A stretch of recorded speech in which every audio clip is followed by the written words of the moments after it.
If the person is supposed to become conscious as a byproduct of human evolution, not so much spiritual evolution, so you may wonder, what was the role of those exercises we are doing in the past, such as trying to recognize person in the context of conscious thinking, or thinking what to think about.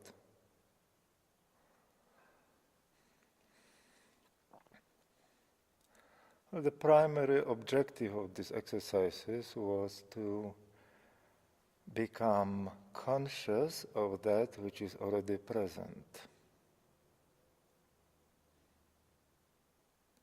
Meaning that sense of presence is supposed to already develop, and then we are supposed to become conscious of it. And by becoming conscious of it, to choose to make that presence constant.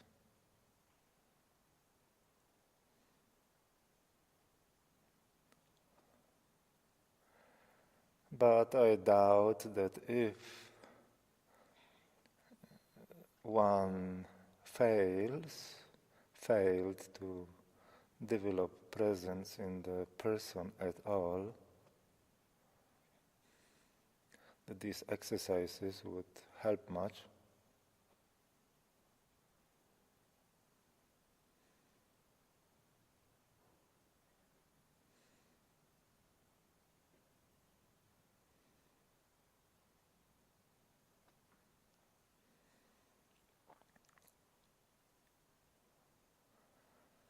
Now, the next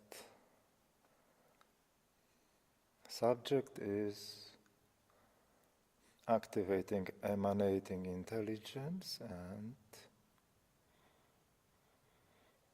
entering with it into the headspace.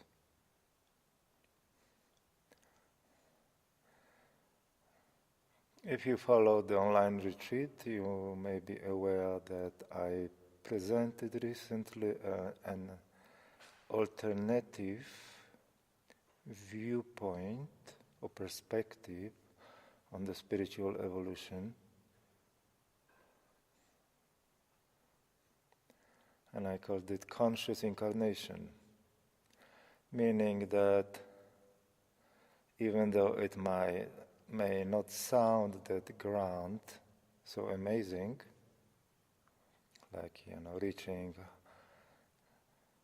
the beyond and so forth, that actually the main purpose of our evolution on this planet is to enter the body.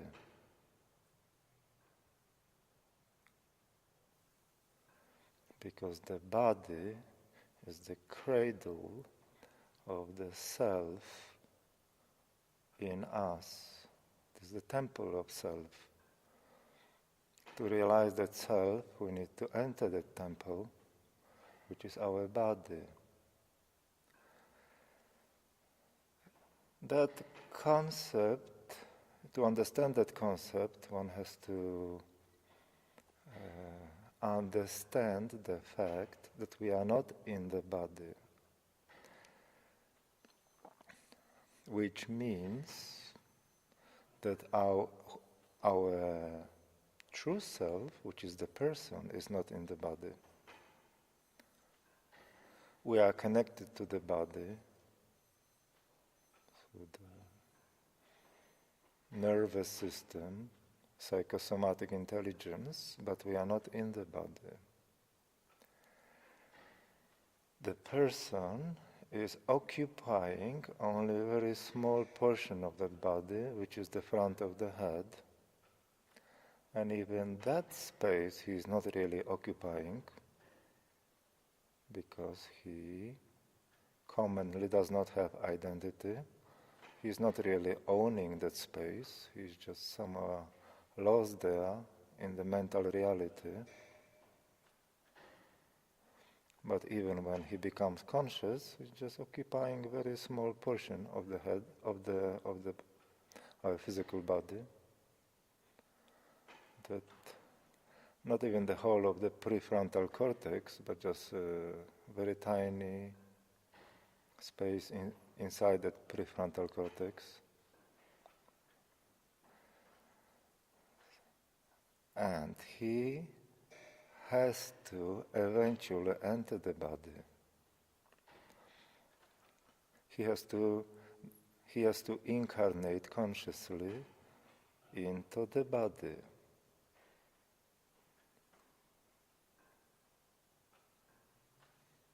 So it's an interesting way of looking and very true.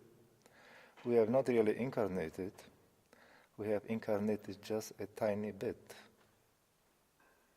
And now we have to incarnate. And the first step in that conscious incarnation is actually enter our head.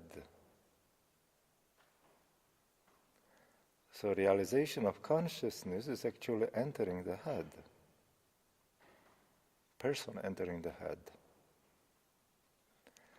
But he cannot enter yet directly through his main center. He has to first enter through his emanation, which is that emanating intelligence. And that is the secret of that mysterious nature of the spiritual awakening. The emanating intelligence has to enter the head.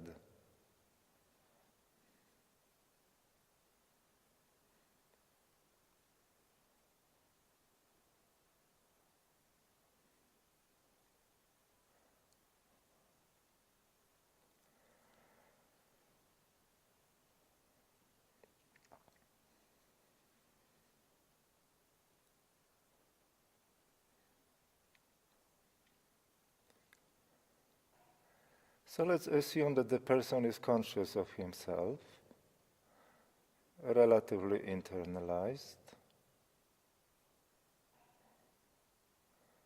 Is it enough to be able to activate emanating intelligence?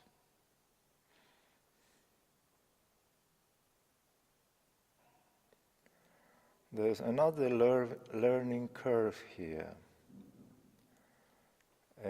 Maybe enough or maybe not enough. Depends on the person. There's also a matter of transmission, initiation, because it is something that the person has to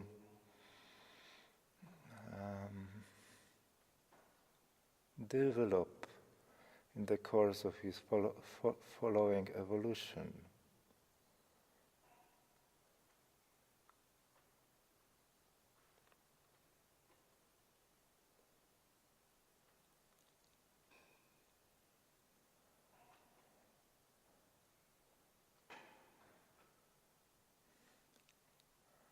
And in this retreat, in those guided meditations and personal meetings, I would like to really make sure that you know how to use emanating intelligence.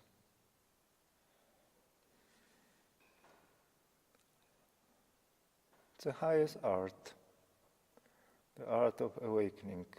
This emanating intelligence awakens everything, all and everything. There's nothing else really there. Just emanating intelligence.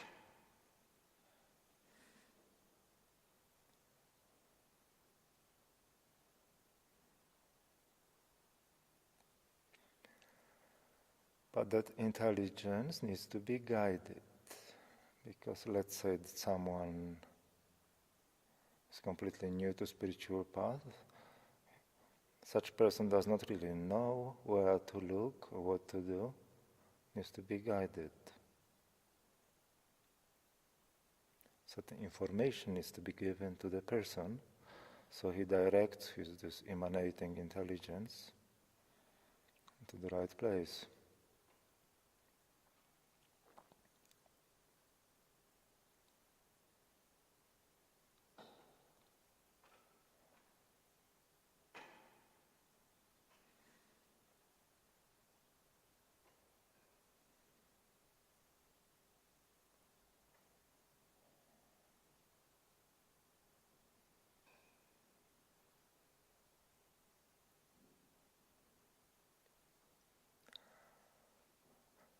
Okay, this time you can open your eyes. That entering the headspace initially happens with eyes open.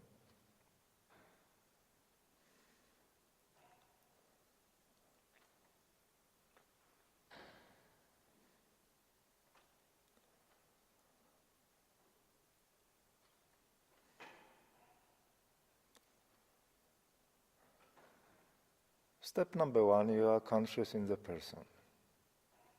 Gently, transparently, not concentrating on the person. Or simply speaking, you are present in the front of your head.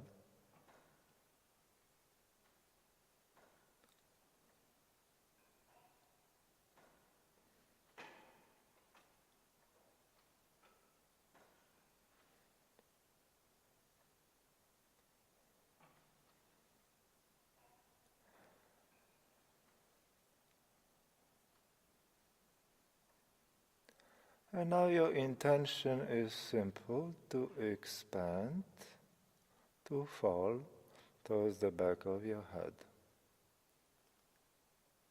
You want to enter your head.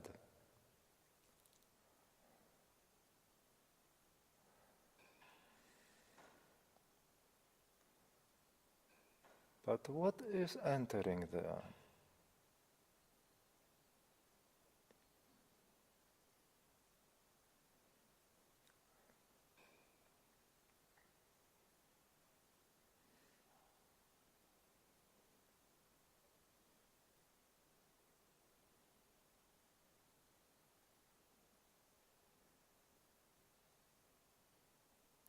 There is a certain substance of intelligence emanating from the person.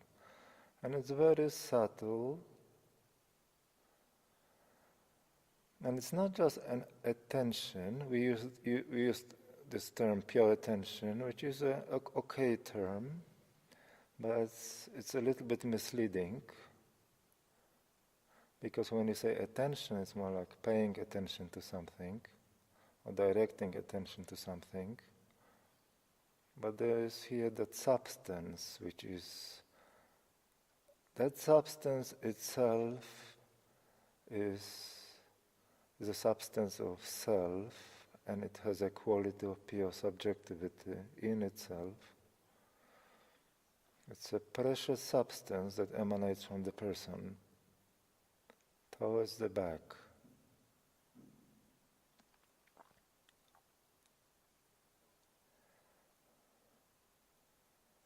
And there are a few things to understand. Normally, when, let's say, because the person is used to using external attention, like looking at things, so in using external attention, he is controlling that attention, concentrating through that attention.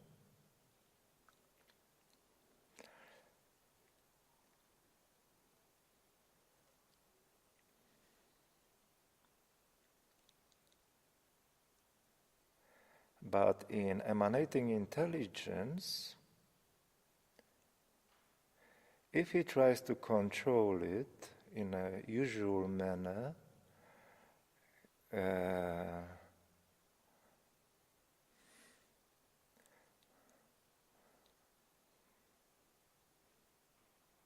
it will be a disaster. There will be no benefit to it at all. It will mean that one is using some kind of a psychosomatic intelligence, a somatic intelligence,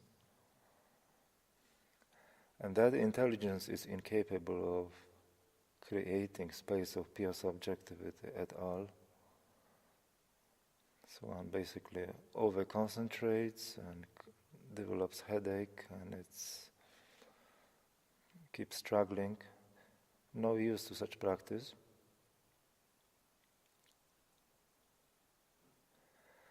So the principle here is that the person has to surrender to that intelligence. To say that he is not controlling that intelligence is incorrect, because he is controlling it, but through surrender. So he has to actually transfer his identity into that intelligence, surrender to it, and he is controlling that intelligence from inside that intelligence, not from his thinking center. So that's the art here. The person, in a way, has to forget himself by fully identifying with that intelligence. So he becomes that intelligence.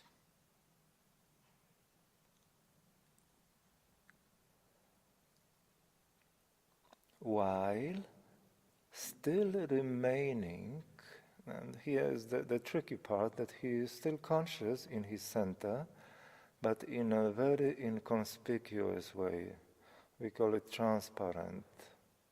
It's not that he becomes completely unconscious in the front, but he is present there so gently that almost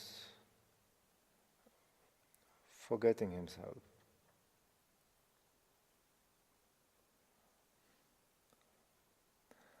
I don't know how much I can actually explain these things, unless to show you directly how to do it, but I'm trying somehow to explain how you can help yourself.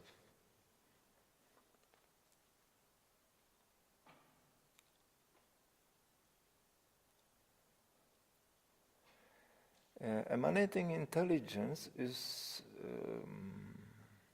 pretty etheric, and it becomes experienced in a substantial way when it lands.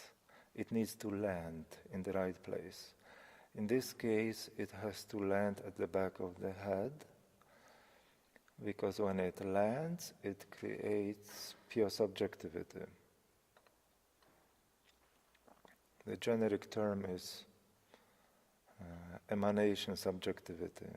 Whether it's in the heart or in the being, it creates that space where it's no longer moving in any direction. It lands. And when it lands, that space can be embodied.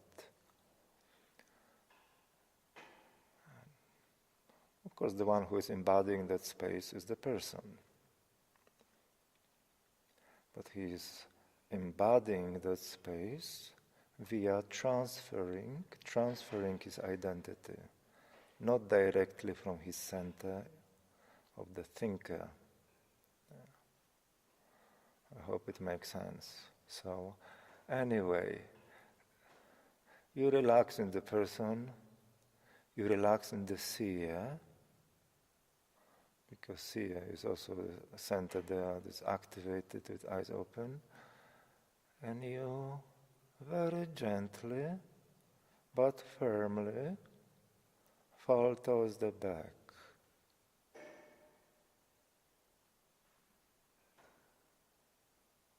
And when you land at the back, you anchor yourself there.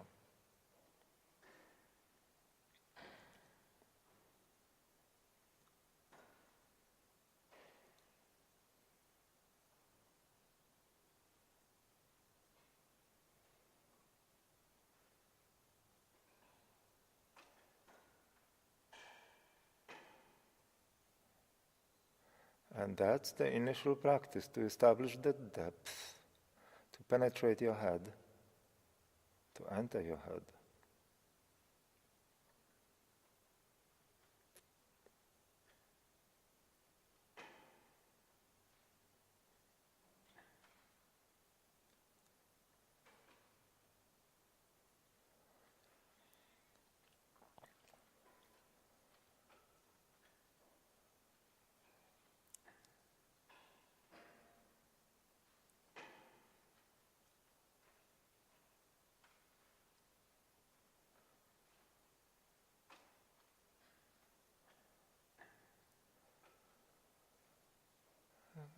We used to refer to that space created at the back as pure me, which is okay.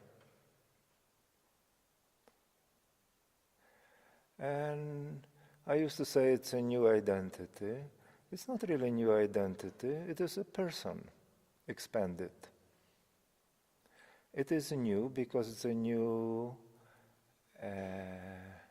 experience of the person. In that sense, it is new, but at the same time, it is old. There's only one identity after all.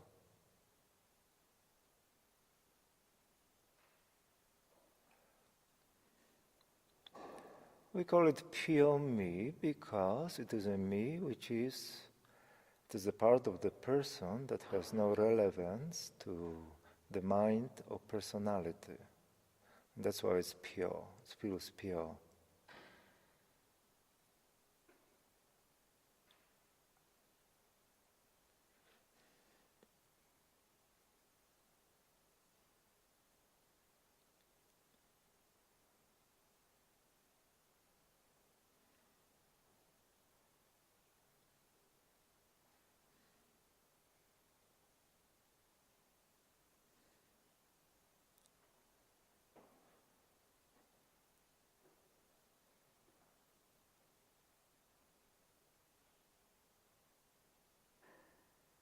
Is it really so difficult to go there, to enter there?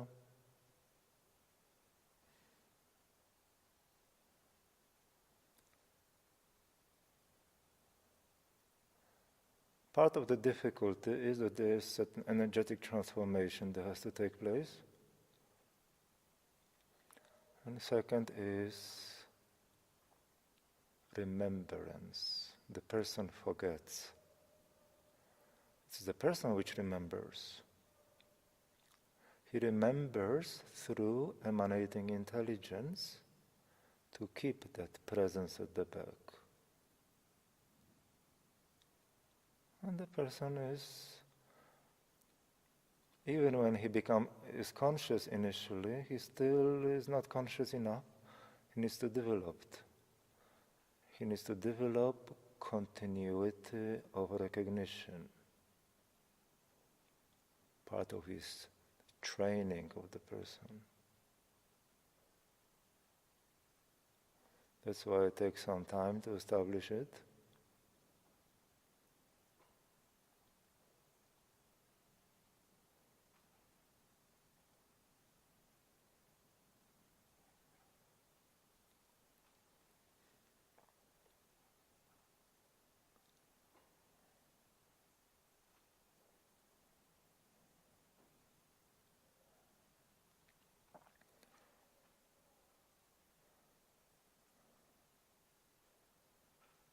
Continuity of recognition.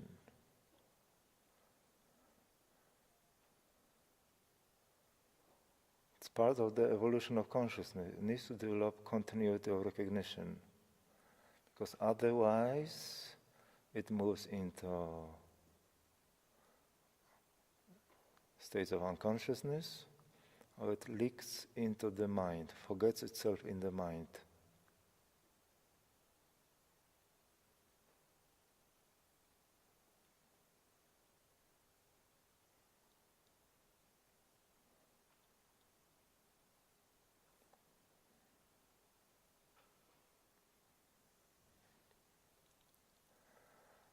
So for now I would like you to stay at the back, and there are two things you need to cultivate, is that energetic depth, so it's energetic cultivation.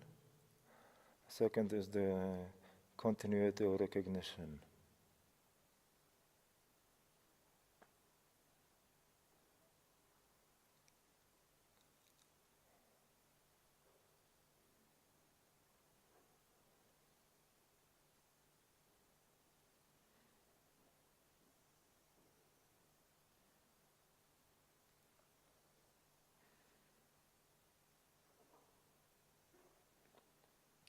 While you're at the back, you want to be very gentle but firm.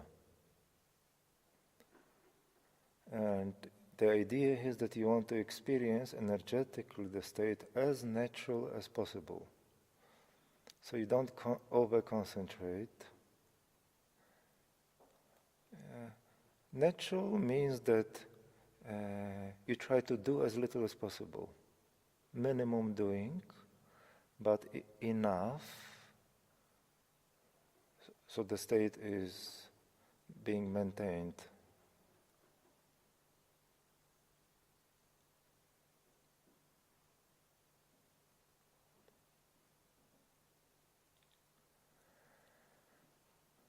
And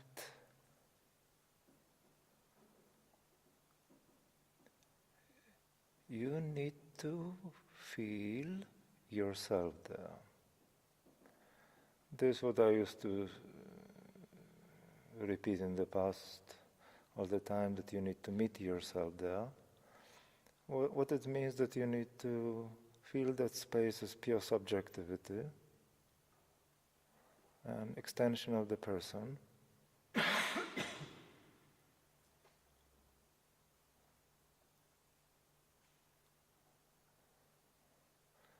Because if you just focus energetically, you will objectify it. It might be still emanating intelligence, but not fully embodied, because there are degrees to which you can experience it.